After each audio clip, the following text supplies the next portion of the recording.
اور جہاں یہ واردات ہونا بند ہو جاتی ہے، جہاں یہ باتیں نہیں آتی ہیں، اب دیکھو کلام اٹھا کے دیکھو کچھ شعر لکھ دیا ہے، مصرع لکھ دیا ہے، نزول تو ہو گیا اس مصرے کے اندر، مصرع لکھ دیا، شعر لکھ دیا، اب نیچے نہیں آ رہی تو نیچے قبض کی حالت آ گئی، کیا آ گئی؟ اب اس کے بعد ایک کیفیت ایسی آ رہی ہے کہ اس میں فراوانی آ گئی طبیعت کے اندر، یعنی مسلسل شعر آ رہے ہیں، مگر جب یہ آتی ہے تو وہ فراوانی اس سے بہتر آتی ہے. کیسے آتی ہے؟ جو کیفیت رک گئی تھی پہلے اس سے بہتر کیفیت لے کے آئے گی، اس سے بہتر کیفیت لے کے آئے گی.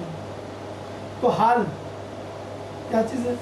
یہ بھی حال کی دو قسم ہیں، یہ دو قسم کے حال میں رہتے ہیں، ایک قبض کے حال میں اور ایک بسط کے حال میں. قبض و بسط بولتے ہیں، قبض و بسط کی حالت. صوفیہ کرام کی یہ اصطلاحانہ الفاظ ہے، اس کو بھی یاد رکھو، کیونکہ اگر یہ بات سمجھ میں نہیں آئی تو بات نہیں سمجھ میں آئے گی. صوفیہ کرام نے اصطلاحانہ ان کی وہ زیادہ رہتی ہے. بھلے آج قبض کی حالت میں انہوں نے کہہ دیا، بات ختم ہو گئی. انہوں نے اتنی بڑی جملے کو جو ایک شارٹ لفظ کے اندر استعمال کر دیا. آج تو بہت بسط کی حالت ہے. اور دوسرا ایک نقطہ نظریہ جو ہے جوہر بسیط، سانس کو بھی کہا جاتا ہے. کیا کہا جاتا ہے؟ سانس کو بھی جوہر بسیط کہتے ہیں.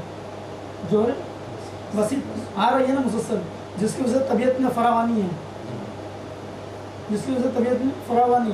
اب اسی سانس اگر بند ہو جائے تو قبض کی کیفیت آ جائے، چھٹ پٹانے لگے، اضطراب کی حالت آ جائے، تڑپنے لگے.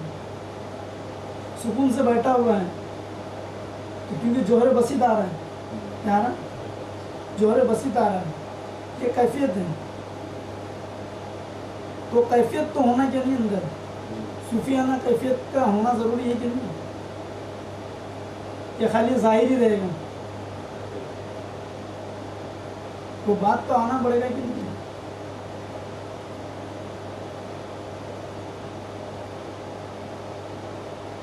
بولے نہیں.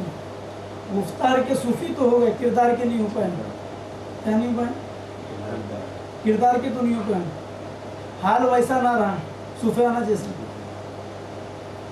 اور ساری خیر خیریت جو ہے حال سے معلوم پڑ جاتی ہے. اس لیے لوگ پوچھتے ہیں نا حال کیسا ہے.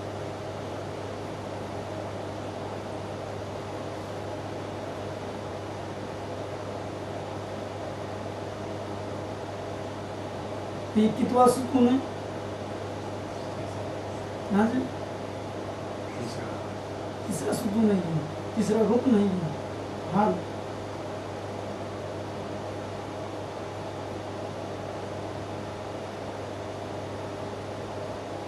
اس کے بعد چوتھا سکون آتا ہے، چوتھا رکن آتا ہے،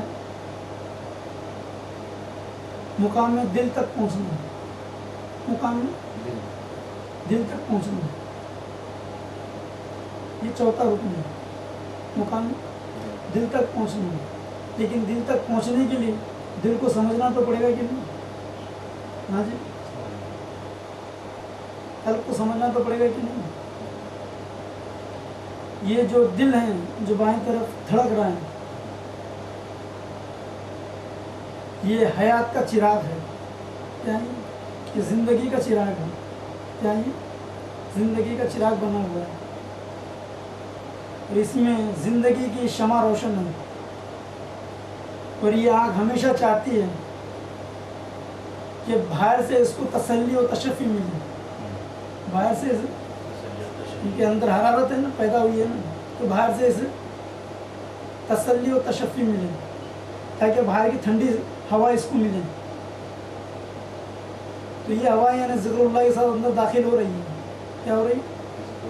ذکر اللہ کے ساتھ اندر داخل ہو رہی ہے، تسلی و تشفی کے لیے. اب دل ہے، قلب ہے، ایک اس کا ظاہر ہے، ایک اس کا باطن ہے. قلب کے ایک ظاہر ہے اور ایک اس کا باطن ہے، جس کو ہم قلب حقیقی، قلب مجازی بولتے ہیں. قلب حقیقی اور قلب مجازی بولتے ہیں. قلب مجازی تو سمجھو یہی جو لٹک رہا ہے، اور قلب حقیقی جس کا نام ہے، جو عرش الہی بنا ہوا ہے، قلب المومن عرش اللہ تعالیٰ. عرش الہی بنا ہوا ہے. اس کو عقل ربانی بھی بولتے ہیں. جوہر لاسانی بھی بولتے ہیں. عقل ربانی بھی کہتے ہیں, جوہر لاسانی بھی کہتے ہیں, اور نفس ناطقہ بھی کہتے ہیں. اور وہ بنا تو سب بنا, وہ بنا تو سب بنا. اس کے بگڑنے سے سب بگڑ جاتے ہیں. جیسے تمہارے جسم میں قلب کے بگڑنے سے سب پورا جسم کے جو ہے اعضاء بگڑ جاتے ہیں.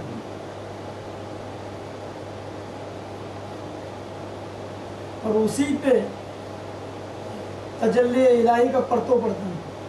اسی پر ہی تجلی الہی کا پرتو پڑتا ہے. وہی خلیفۃ اللہ ہے, وہی خلیفۃ اللہ ہے. ابھی یہ جو قلب مجازی ہے, قلب کے معنی الٹنے کے ہیں, الٹا کے ہیں. اس لیے یہ الٹا اس وجہ سے اس کو بھی قلب بولتے ہیں. اور ہمیشہ اس کے اندر کچھ نہ کچھ الٹتا رہتا ہے, بدلتا رہتا ہے. اس وجہ سے اس کا نام قلب رکھا گیا. اسی وجہ سے اس کو قلب بھی بولتے ہیں. قلب کے لفظی معنی یہی الٹنے کی.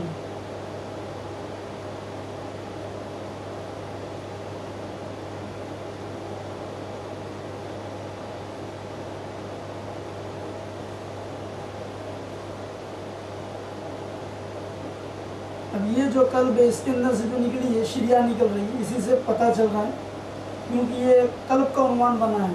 کیا بنا ہے یہ قلب کا عنوان جو ہے, شریان جو قلب کا عنوان ہے. اسی سے قلب کی کیفیت معلوم پڑتی ہے, اور قلب سے جسم کی کیفیت معلوم پڑ رہی ہے. تو اس قلب سے جو ہے اس جسم کی, یہ عالم جسم کی کیفیت معلوم پڑ رہی ہے. اور وہ جو قلب ہے, قلب ربانی, وہ عالم کا قلب ہے. کیا ہے وہ عالم کا قلب ہے. اس قلب سے عالم کی خبر پتہ چلتی ہے. اس قلب سے عالم کی خبر پتہ چلتی ہے.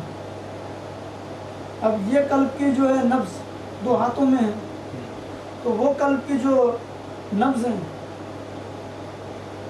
وہ اللہ تعالیٰ کی 2 انگلیوں میں ہوتی ہے. اللہ تعالیٰ کی 2 انگلیوں میں ہے. ایک جلال, ایک جمال ہے.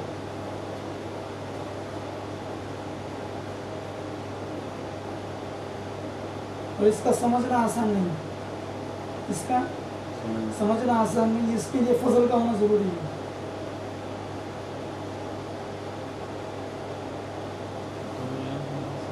ہاں جی, جلال اور جمال, جلال اور جمال لیا گیا کہ جلال اور جمال کے درمیان ہے, جس طرف چاہے پلٹ گیا.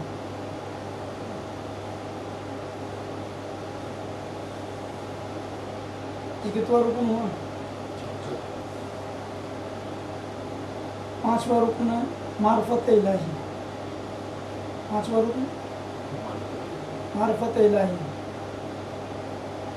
اب یہاں آ کے بات رکتی ہے معرفت الہی. معرفت کے لیے آپ کے اندر شعور کا ہونا ضروری ہے. معرفت کے معنی پہچان, معرفت کے معنی پہچان کی. اتنے منازل پار کر رہے ہیں نا, اور معرفت الہی کی طرف آ رہے ہیں. ادراک کا عاجز ہو جانا, معرفت بولے ادراک کا عاجز ہو جانا.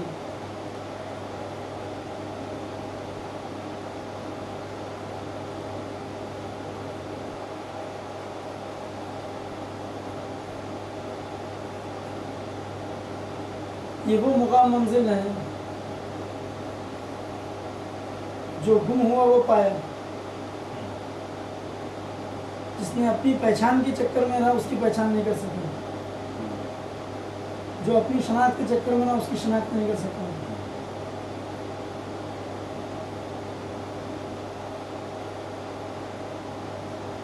سب میں بڑی جو چیز اللہ تبارک و تعالیٰ نے آپ کے اندر رکھی ہے, وہ شعور کا مادہ ہے. اس کا مادہ شعور کا مادہ ہے, پہچاننے کا. وہی معرفت بنا ہوا ہے. اور معرفت کی دعوت اللہ تعالیٰ نے کسی مخلوق کے اندر کسی کو عطا نہیں کی, نہ دی ہے. سوائے حضرت انسان کی.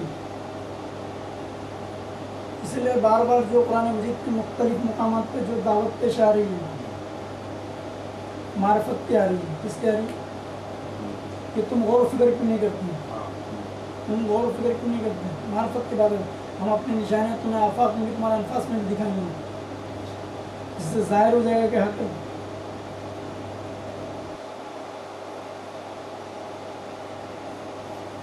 اب تصوف کے اندر معرفت کے لیے کیا ہے کہ بھائی معرفت رب کے لیے تمہیں معرفت نفس کی ضرورت پڑے گی.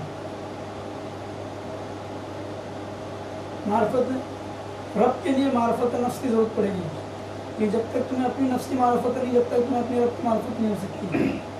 کیونکہ نفس کی معرفت کے اندر رب کی معرفت پوشیدہ ہے. کیونکہ جو شخص بنی ہوئی چیز کو نہیں جانتا، جو شخص بنی ہوئی چیز کو نہیں جانتا وہ بنانے والے کو نہیں جان سکتا. جو شخص بنی ہوئی چیز کو نہیں جانتا وہ بنانے والے کو نہیں جان سکتا. جتنا وہ بنی ہوئی چیز سے غافل ہے اتنا بنانے والے سے غافل ہے. جتنا وہ بنی ہوئی چیز کو جانتا ہے اتنا وہ بنانے والے کو بھی جانتا ہے. کیونکہ اس کا علم، اس کا خیال اس میں موجود ہے، اس کا ہنر اس میں موجود ہے. تو یہاں پہ جو لا کر صوفیہ کرام نے شرط رکھ دی معرفت نفس پہ معرفت رب،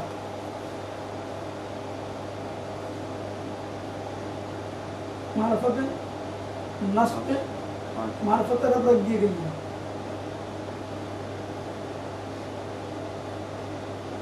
کہ خود کی معرفت ہونا ضروری ہے.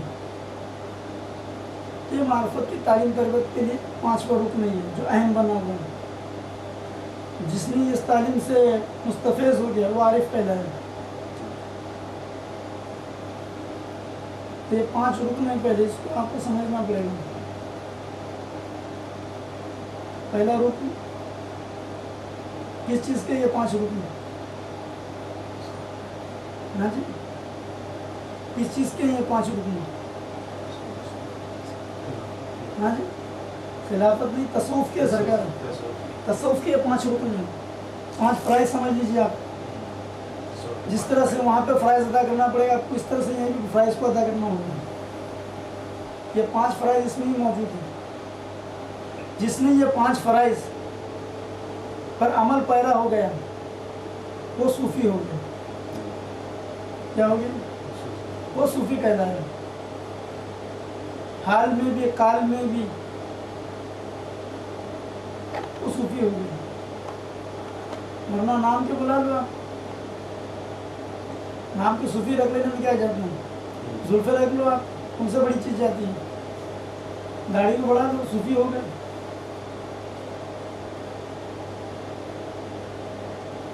تو یہ 5 چیز کا ہونا ضروری ہے.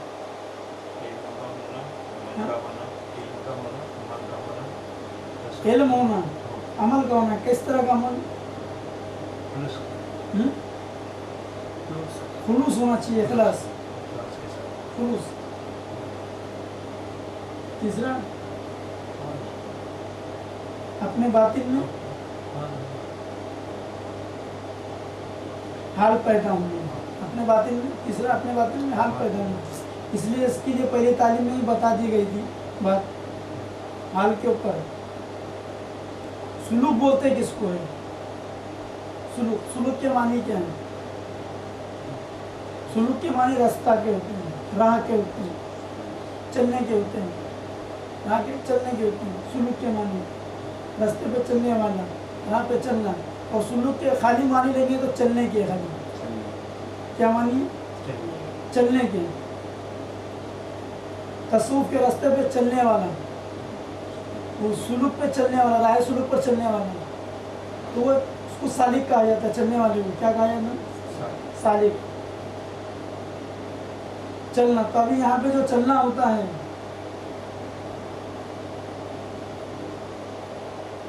راہ سلوک میں پیر سے نہیں ہوتا ہے. اسی کو صوفیہ کرام جو ہے انتقال حصی کہتے ہیں. کیا کہتے ہیں؟ انتقال حصی کہتے ہیں. انتقال حصی، یعنی جو ظاہر میں جو چل رہے ہیں اس طرح کا نہیں، بلکہ انتقال حصی، یعنی ایک حال سے دوسرے حال کی طرف منتقل ہوتے رہنا، ایک حال سے دوسرے حال کی طرف منتقل ہوتے رہنا.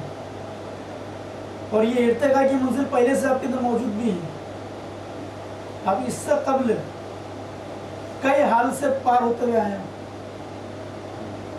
کئی حال سے پار ہوتے ہوئے آئے. ارتقاء کا مطلب ترقی پذیر ہونا.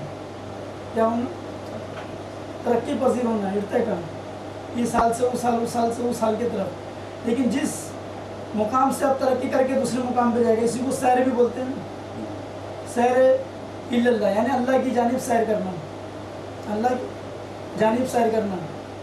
اور اس حال سے اس حال کی طرف گئے، یعنی یہاں سے انتقال کر کے وہاں منتقل ہو گئے. تو اسی کا نام جو ہے مانوی موت ہے. یہ کون سی موت ہے؟ یہ مانوی موت کہتے ہیں اس کو. یعنی انتقال کرتے چلے گئے اور ترقی کرتے چلے گئے. ہر حال سے اس حال سے اس حال میں گیا تو اور ترقی کیا، اس حال سے اس حال میں گیا تو ترقی کیا. اور جس یعنی مقام پہ پہنچا وہ سالک جس بھی مقام پہ پہنچا وہاں پہ سب کی نفی کیا سوائے اللہ کی. جس مقام پہ پہنچتے گیا وہ سالک جس مقام پہ پہنچے گا، صوفی جس مقام پہ پہنچے گا، جس حال میں پہنچتے جائے گا، وہاں پر جو ہے وہ ماں سوا اللہ کے ہر چیز کی نفی کر دے گا. صوفی جو اللہ کے علاوہ کسی کو دل میں جا نہیں دیتا. صوفی اللہ کے علاوہ کسی کو دل میں جا نہیں دیتا. ابھی سال سے اس سال کی طرف منتقل ہوا. ابھی ارتقائی منزل اٹھا کے دیکھو آپ، ماں کے بطن میں تھا تو جماعت کی شکل میں تھا. کون سی شکل میں تھا؟ جماعت کی شکل میں تھا. یعنی جیسے بولتے ہیں جو جمع ہوا ہے پتھر، جماعت کی شکل میں. پھر وہاں سے ارتقاء کیا، وہ ترقی کیا، نبات کی شکل آیا. کس کی شکل لیا؟ نبات کی شکل لیا. وہ ارتقاء کر کے نباتات کی شکل میں آیا. یعنی شاخ کو پھول نکلے اس کے اندر سے، شاخ نکلنے لگی. ارتقاء فرمایا اس کی. ترقی کیا کہ نہیں؟ تو جماعت کے حال سے جو ہے وہ نبات کے حال کی طرف منتقل ہوا، ترقی کیا، انتقال کیا. نباتات کے بعد حیوان کی طرف ترقی کیا. ہوا کیا کیا؟ حیوان کی طرف ترقی کیا. پھر وہاں سے ترقی کر کے وہ انسان کی طرف آیا. کہاں ہے؟ یہ ایسے بلند و بالا مقامات ہے، تمہارے ہی مقامات ہیں. یہ ارتقائی منزل تم گزر چکی. کیا کی؟ یہ ارتقائی منزل پہ قدم دھر چکے اور یہاں سے پار ہو چکے. پہلے کون سی شکل میں تھی؟ پہلی کس شکل میں تھی؟ جماعت کی شکل میں. اس کی جماعت جس کو کہتے ہیں جماعت کی شکل میں تھے. جماعت سے نبات کی شکل میں آئے، یعنی ترقی پذیر ہوئے نا. جماعت سے نبات کی طرف آپ ترقی کیے، ارتقاء کیے. پھر نبات سے جو ہے حیوان کی طرف ترقی کیے، ارتقاء کیا. پھر اس کے بعد مقام انسان کی طرف ترقی کیا. تو اب کیا پتہ چلا کہ اب کس حال میں آئے؟ آپ حال انسانی میں آئے. کیا ہے؟ حال انسانی میں آئے. فی الوقت کون سے مقام پہ بیٹھے ہیں؟ حال انسانی میں بیٹھے ہیں. حال انسانی بیٹھے. تو بھیا وہ جماعت کہاں گیا؟ وہ نبات کہاں گیا؟ وہ حیوان کہاں گیا؟ حال جماعت کہاں گیا؟ حال نباتات کہاں گیا؟ حال حیوانات کہاں گیا؟ تو ایک منزل سے جب دوسری منزل کی طرف، ایک حال سے جب دوسرے حال کی طرف جیسے ہی آپ قدم رکھو گے تو پہلے حال کی موت ہو جائے گی. کیا ہو جائے گی؟ پہلے حال کی موت ہو جائے گی. اب جماعتات کی موت ہو چکی، اب نباتات میں شامل ہو گئی. اب نباتات سے جیسی وہ یعنی حیوانات کی طرف گیا تو حیوانات کے حال کی موت ہو گئی. تو جس یعنی مقام سے دوسرے مقام کی طرف انتقال کر رہا ہے، کیا کر رہا ہے؟ وہ نکل کر خانہ تن سے پہنچا جو کنویں جانا میں. وطن صاحب کیا فرماتے ہیں؟ نکل کر خانہ تن سے جو پہنچا کنویں جانا میں. وطن صاحب کی نقل مکہ عالم شور. وطن صاحب کہ یہ نقل مکہ عالم میں شہرت نہیں. بات سمجھ میں آ رہی؟ جس حال سے اس حال کی طرف منتقل ہوتے جا رہے ہیں، ایک حال سے دوسری حال کی طرف منتقل ہو رہے ہیں، تو اس حال کی طرف منتقل ہو گئے تو گویا مانوی موت ہو رہی کہ نہیں وہاں؟ کیا ہو گئی؟ ظاہری موت نہیں، مانوی موت ہو گئی. بات سمجھ میں آ رہی کہ نہیں؟ تو اب یہ جو ارتقائی منزل آئی آپ کی، تو اس منزل کے اوپر بہت سارے یعنی آبجیکشن بھی اٹھے. جیسے ڈاروین کا مسئلہ اٹھا تھا، چارلس ڈاروین تھا نا، اس نے بھی تو یہ بولا نا انسان پر جماعت تھا. تناسب کا مسئلہ ہے کہ انسان